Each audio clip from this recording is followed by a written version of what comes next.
Good morning, dear students. This is Dr. Kausar Unnisa, working as an assistant professor in the Department of Commerce and Management, Government First Grade College, KGF. So, in this session, let us we have discussion on the product strategy. So, before going to know about what are the strategies that has to be formulated during of product, let us we have the meaning of product.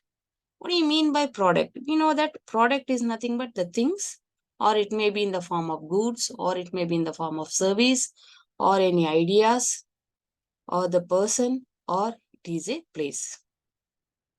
So, product is any item or any service to serve the customer's needs or to serve the customer's wants. So, it may be in the form of tangible or it may be in the form of intangible characteristic feature. So, which is going to allow to satisfy the customer wants. So, a product can be offered for sale. So, a product can be a service or it can be in the form of physical or it can be in the form of virtual form. So, every product can be sold only for the sake of cost or only for the sake of price. So, some of the virtual products or offerings for the services. It may be in the form of education, it may be in the form of streaming services, right? So, product or the goods means the commodity which can be recognized in a particular shape or it can be recognized in the form of a particular quality or a quantity type. So product is one of the important component in the case of marketing mix. So we know that the other marketing mix may be in the form of price, promotion, place. So product is playing a central to the marketing operations in an organization. So one of the definition we are going to see here that according to Philip Kotler, product is nothing but anything which are in the form of tangible or it may be in the form of intangible. Tangible means which can be seen or which can be touched, which can have the feelings. Intangible means which is quite opposite to all these things. So which are going to be offered to a market for acquisition of that and consumption. So where we are can able to satisfy our needs or the wants. Let us will go some of the characteristic features of this product. So it must be in the form of tangibility. Tangibility is nothing but which can be seen, which can be touched, which can be felt, where the customers can able to have the satisfaction. For example, it may be in the form of tables or it may be in the form of books or it may be in the form of tabs, etc. So it is called as a tangible characteristic feature it must possess. The second characteristic feature, not only the product can be in the form of tangible, it can be in the form of intangible. Intangible in the nature, in the form of services. It may be in the form of consultancies or any banking service or any insurance service. Both tangible and intangible attributes or the characteristics where the product must have to possess to satisfy the needs of the consumers. And the next kind of feature we are going to see here, it must possess the exchange value. Exchange value means whenever the goods are being transferred from the producer to the consumer, it must have a particular price. It must possess a cost, irrespective of the fact whether the product is tangible or intangible, but the exchange process must has to be taken only for an agreed price, only for an agreed cost of the product. And the next feature is nothing but the customer satisfaction. So a product must satisfy the customer needs, the customer wants, where the value of products can be determined by the level of satisfaction which are being given by a product after purchasing the customers. Here, the next one is nothing but the product line. A product must contain the product line where the group of products are closely related to satisfy a particular class of needs or which are being used together to sell the customer groups. It must be in a proper form of line or the same type of outlets where it is going to fall, the same price ranges that are being considered a particular unit. And it is nothing but one of the feature that is called as a product item. So a product item which is separate from the others on the basis of colors or on the basis of size, the price, or any kind of attributes. For example, when you are going to take any kind of a shampoo for a long run, right? So it must have a particular type of item where we can able to have the features to use for the long run. That is called as product item. So these are all the features of the product. Let us will go for the next one that is called as this product line decision. What are this product line decision means?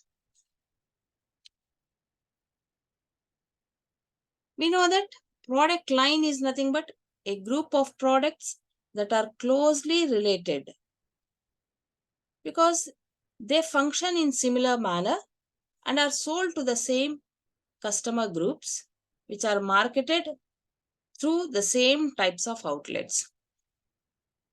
And they are going to fall in the same price ranges. Product line is nothing but the group of products which are performing the functions of the same, where they are going to be sold to the same type of customers in the same types of outlets with a given price ranges. That is called as product line decision. So it is going to involve product line length. What is this product line length means? Where the number of items in the product line is called product line length. How many number of products are being sold in the same line of product?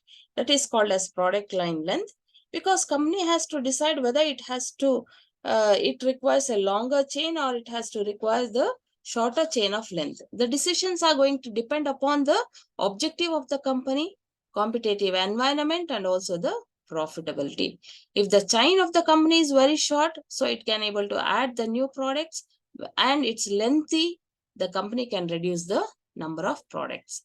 And it is also involving the product line stretching. So what is this stretching of product line means? So this product line stretching occurs when a business is usually adding the new products into the current and existing product line. So which helps them to update their product according to the needs of the customers and to remain a competitive in the market. Means the stretching can be taken place where the products can be added or the new products can be added along with the current and existing product line. So where they can able to meet the competition in the market. So the stretching can be taken place either in the form of upward stretching or in the form of downward stretching. What is this upward stretching of product means? If the new product types are more expensive or higher quality, it is called as upward stretch. Whenever we are going to introduce the new products, if the cost of the products are more or it is expensive, based on the quality, so it is called as upward stretch. Downward stretch means when the new product types are cheaper or which contains of lower quality, that is called as downward stretch. The product line stretching can be happen either it can be go for the new products high price or it can be go for the new products for the lower price by decreasing the quality. The next thing in the case of product line, that is called as product line filling. What is this product line filling means? And this is the process where we can able to add the new products to the existing line. The existing product range to utilize the excess production capacity, where it is going to increase the customer base, improve the profits, or it can capture the larger market share. For example, when we are going to take up this Maruti Suzuki company, where it has been adopted the filling strategy, we can able to see Maruti 800, Maruti Wagoner, Maruti Ritz. These are all the products where they can able to fill additional to the existing product. And the next one is nothing but product line pruning. So it is nothing but reducing the depth of the product line by removing or by deleting the less profitable offerings where the product for the product category. For example, when you are going to see some of the cool drinks where it has been launched, among that, for example, the Pepsi has launched this Pepsi Gold, but due to the unsuccessful in the market, so the product it has been removed. Means in the case of this product line, if any products are being removed, that is called as product line pruning. If any products are being added, that is called as product line filling. So these are the things where the decisions has to be taken by the management. Either they can go for product line length, or it can stretch, or it can fill, or it can go for pruning the product.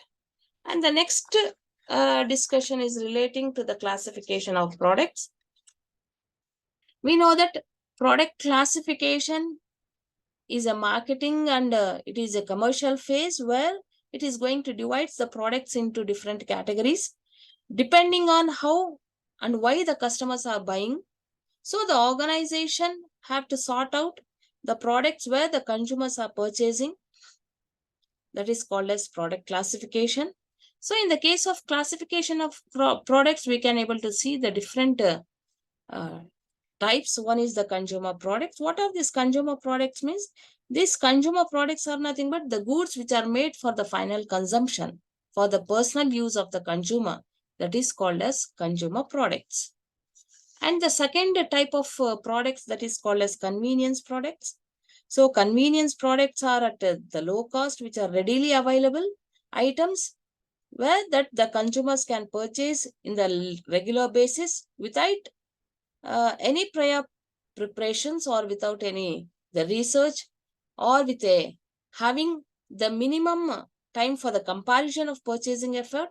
So customers can obtain such kind of products through a wide range of distribution channels, including in the retail shops. So some of the FMCG, that is fast moving consumer goods like these toothpaste, detergents, food products, or some salt, sugars, all these are going to, which is making the people to, which is making more convenient to lead for the survival in the existing market. That is called as convenience products. The next type of product, that is called as the shopping goods. So shopping items or any kind of services are expensive only when we are going to compare towards these convenient products, which are less commonly purchased by the consumers. Excuse me. When purchasing such products or services, the consumer has to devote a significant amount of time and an effort to acquiring the information about the product before making a purchase based on price, quality, feature, and also the suitability of the goods.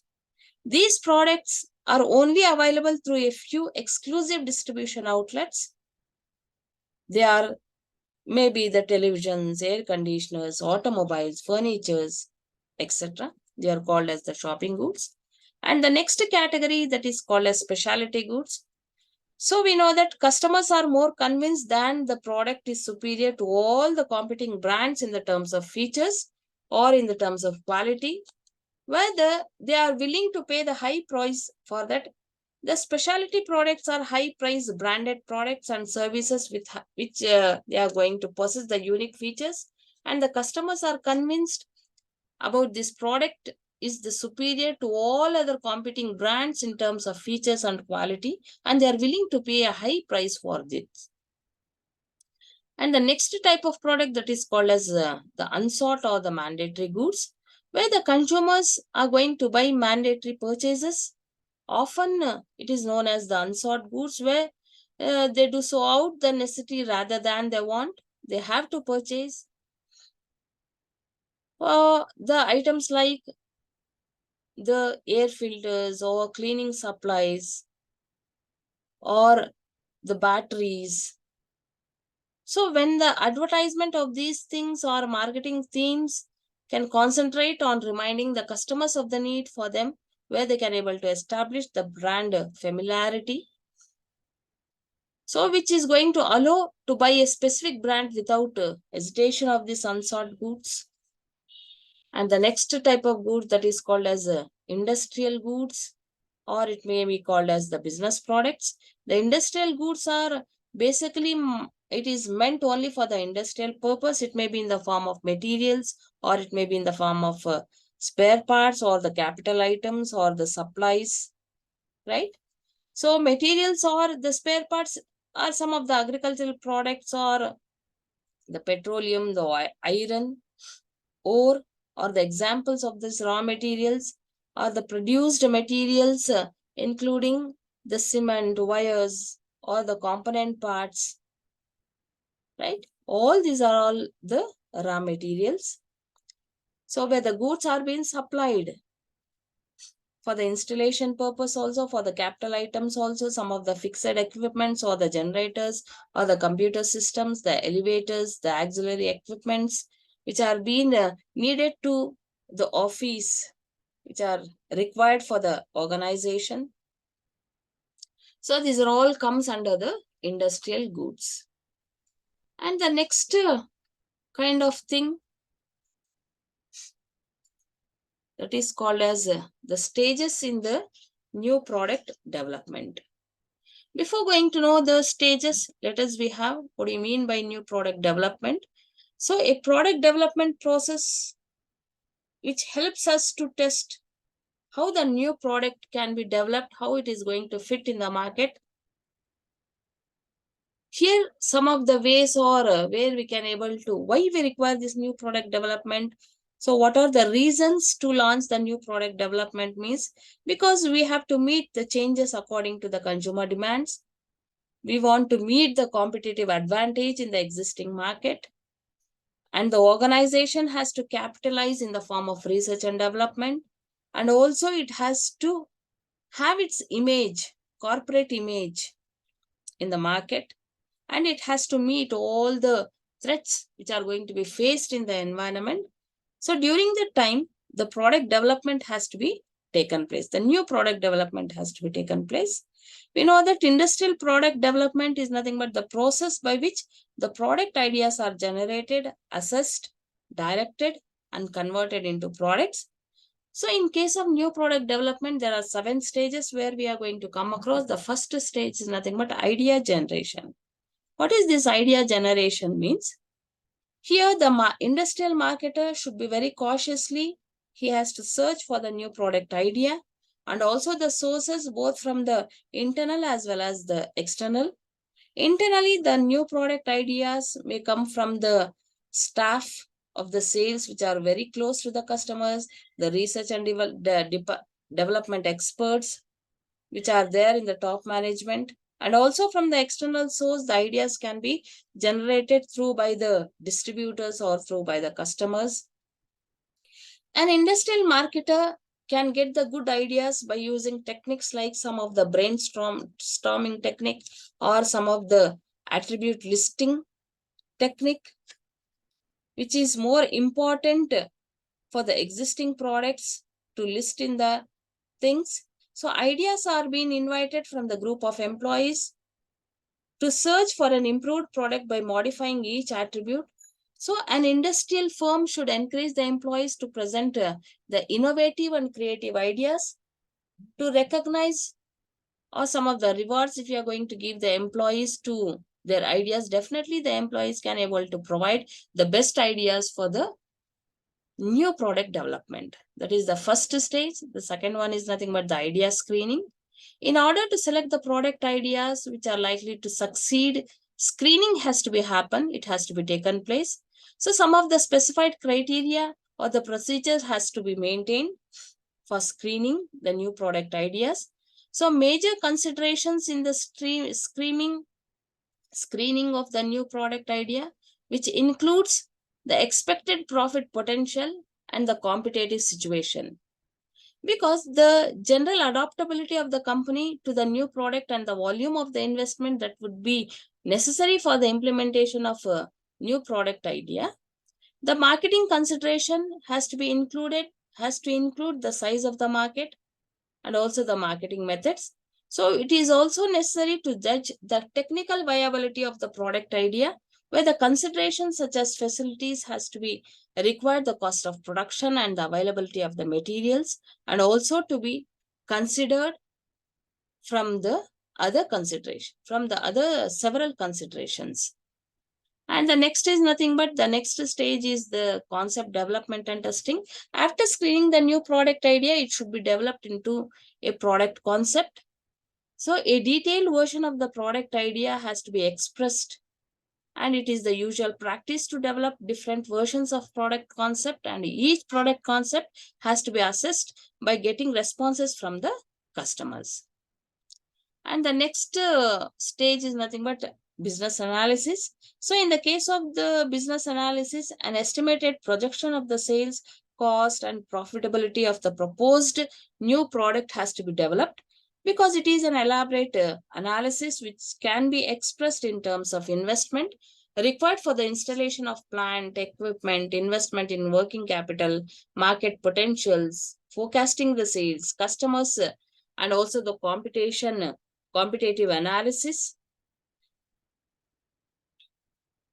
because people who have proposed this new product idea should not be assigned with the task of business analysis because of excessive optimism by some of the persons.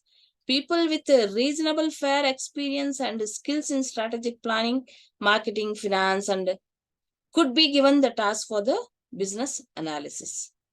And the next stage is nothing but the product development, because product development is a process of creating desired product by the technicians. The research and development department, they are going to develop one or more prototypes of the product concepts. The ability to produce the product should be with the estimated cost. It must be confirmed by the development of the prototype. And the next stage is nothing but the market testing. So here the market testing is done by using different methods. The methods can be adopted for testing depends upon the cost and size of the product. The degree of confidentiality has to be maintained during the market testing. Commonly, the market testing methods can be used either it may be in the form of alpha or beta testing. So this alpha and beta testing means when a product is tested internally within the organization, which is having the characteristic of high price with the new technologies. Such testing is called as high alpha testing. And the product testing is conducted to assess the operating cost and performance standards. If the results of these alpha testings are satisfactory of the company, then it will go for the next stage of beta testing at the potential users organization. And it is the duty of the marketing team to identify the users, firms who would allow confidential testing of the new product at their factories.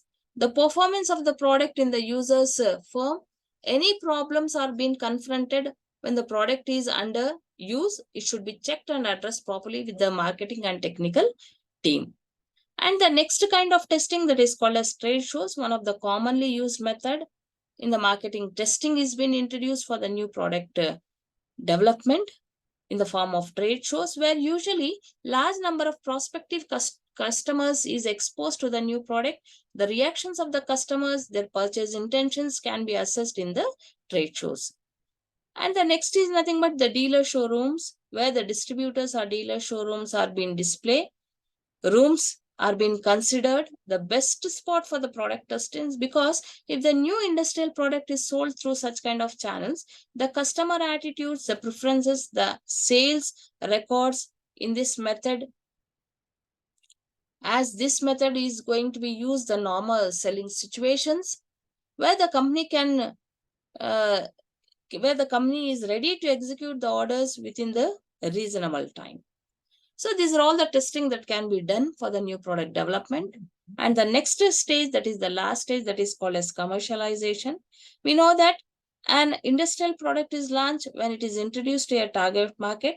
The commercialization process is going to be involved because the execution of the various activities has to be developed in an action plan. because it is one of the important part of marketing plan. The activities such as customer service, maintaining the adequate stocks of the company, of the warehouses, the distributors, the advertisement, the price list, product catalogs, training to the salespeople. All these are being taken up in the commercialization because sophisticated network techniques such as the PERT and CPN can also be used by the industrial marketers to ensure proper coordination and timely completion of all the activities which are concerning to launching of the new product development. So these are all the 7 stages where we are going to be involved for the new product development. And the next concept is regarding to the product life cycle.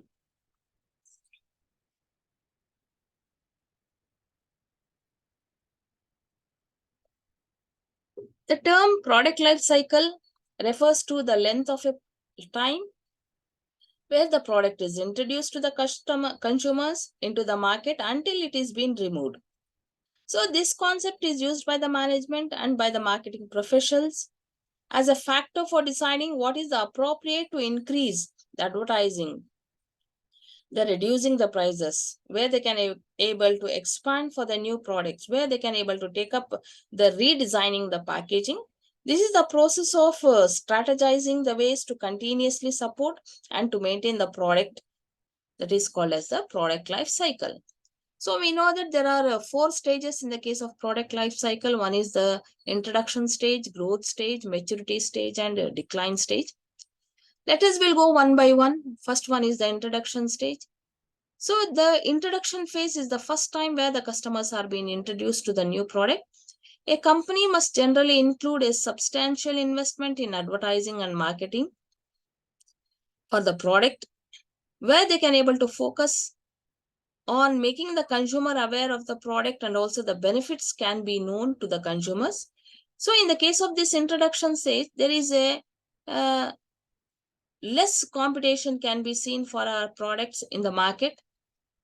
The competitors may be getting the first time of look for their rival products. So however, the companies still often experience for the negative financial results because the stage where the sales are very less, the promotional pricings has to be low to drive the customers engagement.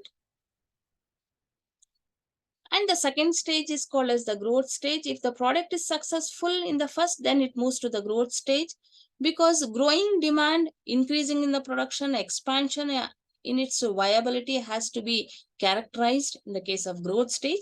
The amount of time spent in the introduction phase before the company's product experience strong growth will be vary from the industries as well as the product, because during in the growth phase the product becomes more popular and recognizable. A company has to still choose to invest heavily in the advertising if the product faces heavy competition, because the marketing campaigns are likely to gear towards the differentiating their product from others, or they are opposed to introducing their goods to the market. A company may also refine their product by improving functionality based on the customer feedback. Financially, the growth period of the product life cycle results in increased sales and higher revenue. As the competition begins to offer rival products, competition increases potentiality, forcing the company to decrease price and experience the lower margin. And the third stage, that is called as the maturity stage. The maturity stage of the product life cycle is the most profitable stage, while the cost of the producing and marketing will decline.